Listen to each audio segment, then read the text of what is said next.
السلام عليكم احلى مشاهدين واحلى متابعين في الدنيا، يا رب تكونوا بالف خير وسعاده. قلت لكم في الفيديو اللي كنا بنتكلم فيه عن مباراه بيراميدز وسموحه اللي حصل فيها الحريق في الكابلات والكلام ده، طبعا عارفين ان احنا مستنيين بقى ايه، مخموخه حلوه كده تطلع مترتبه ومتظبطه من الحاج عامر ومن الرابطه، ونشوف هيعملوا ايه في المباراه. ناس قالت هتتعاد، ناس قالت لا مش هتتعاد، المباراة تتحسب لبيراميدز. وفضلنا رايحين جايين رايحين جايين، والناس قاعدة شاغلة نفسها وتعبة نفسها ومعذبين نفسهم عشان يلاقوا لنا حل. واخيرا طلعوا بالحل. الحل ظهر معاهم بالليل كده تقريبا، حد حلم بيه فراح قايم قال لك ايه، خلاص احنا هنعمل كده. اهدى بقى، متتعصبش، ما تتعصبش ولا تتضايق، علشان يا جماعة دواء الضغط غالي وشاحح، فمش عايزه حد يتعصب. المهم، الناس تتفاجئ فجأة كده الساعة 1 تقريبا بالليل إن المباراة هتكمل الدقايق اللي باقية منها، يعني تقريبا 40 دقيقة. وهنسميها كده، هيبقى منشتات بكرة دي كلها كده يقول لك يعني أقصر مباراة في التاريخ، ولا خلينا نقول أقصر مباراة في تاريخ الدوري المصري. قول زي ما تقول، المهم ان هي هتكمل بنفس الناس، بنفس ال الاشخاص، بنفس ذات نفس كل حاجه، كل حاجه زي ما هي، هنكملها زي ما هي ال 40 دقيقه. ويبقى كده ريحنا الناس كلها وريحنا الطرفين، وانت يابا خدت حقك وانت يابا خدت حقك، مبسوط مرضي ماشي. طب لو اعتبرنا سموحه وبيراميدز مرضيين، طب بالنسبه للفرقتين اللي كانوا هيلعبوا معاهم، بالنسبه للبنك الاهلي وزد تقريبا، الناس دي اللي قاعده مستنيه ان في مباراه هتتلعب، مجهزين نفسهم، عاملين معسكرات، حاجزين فنادق، ومرتبين اللعيبه، مرتبه نفسها والناس والمدرب على اساس ان هم يلعبوا. ايه يعني هتعملوا معاهم ايه دول؟ عادي مش شغلانكم. تمام.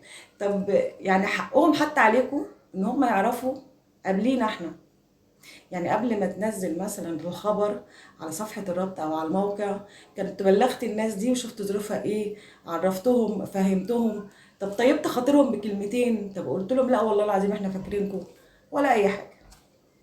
تقريبا في حد من إدارة البنك الأهلي اتصل وقال إيه يا جماعة، أنا سمعت خبر كذا كذا، طب الموضوع ده حقيقي ولا إيه؟ قالوا له صدق، معلش والله ده احنا نسيناك، نسينا نقول لك، ما تزعلش حقك علينا.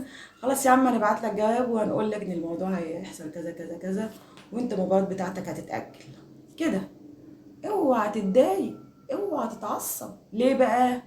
هو ايه اللي ليه؟ مش انا قلت لك من شويه ان دواء الضغط غالي وشاحح؟ تتعصب يعني بعدين نعالجك منين؟ نجيب لكم علاج منين يعني؟ وهو ده كده. طب يا عمي في كده قبل كده؟ قال لك في كده قبل كده، حصل كده، حصل.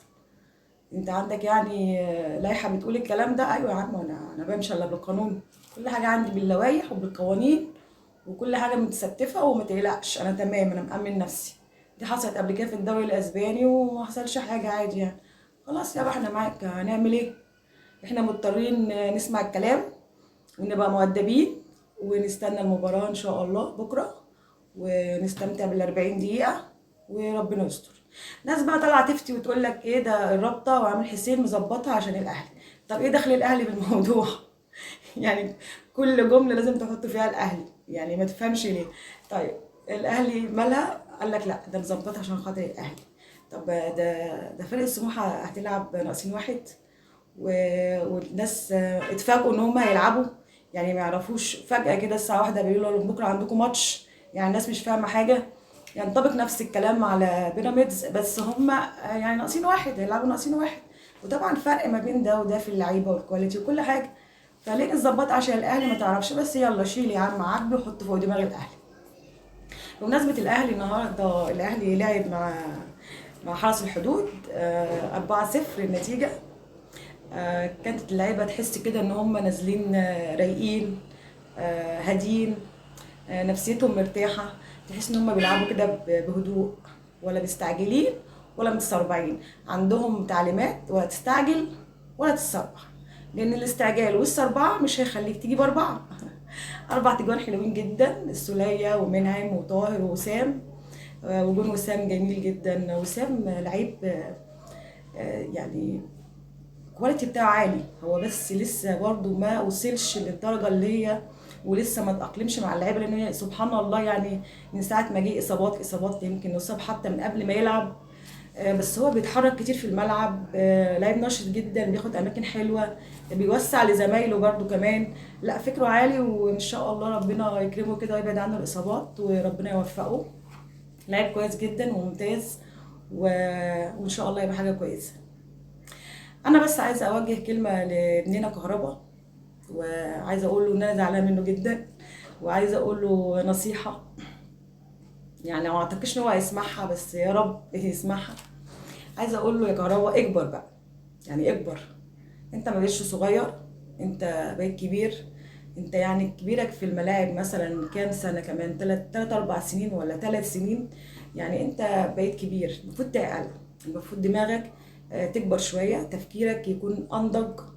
لان انت تفكيرك يعني تحس ان هو عندك امسط الاطفال الصغيره، بتتقمص، رد فعلك عشوائي، رد فعلك بيبقى غير متوقع، بتبقى على طول في افوره في رد فعلك، حتى في فرحتك فيها افوره، فيها حاجات كده تحس مش محسوبه.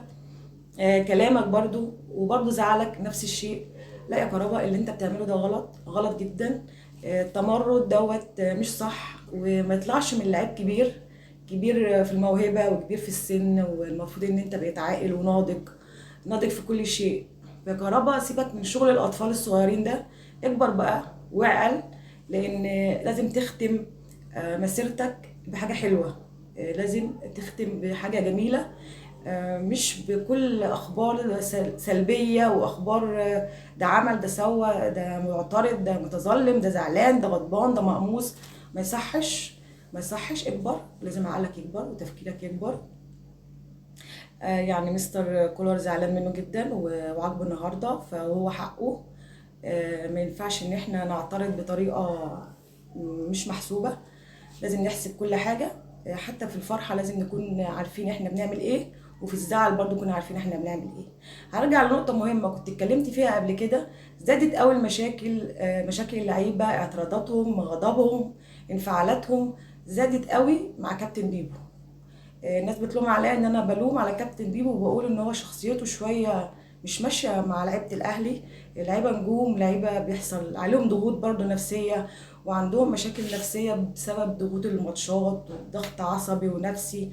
محتاجين معامله خاصه، محتاجين ما بين الشده واللين والصحوبيه.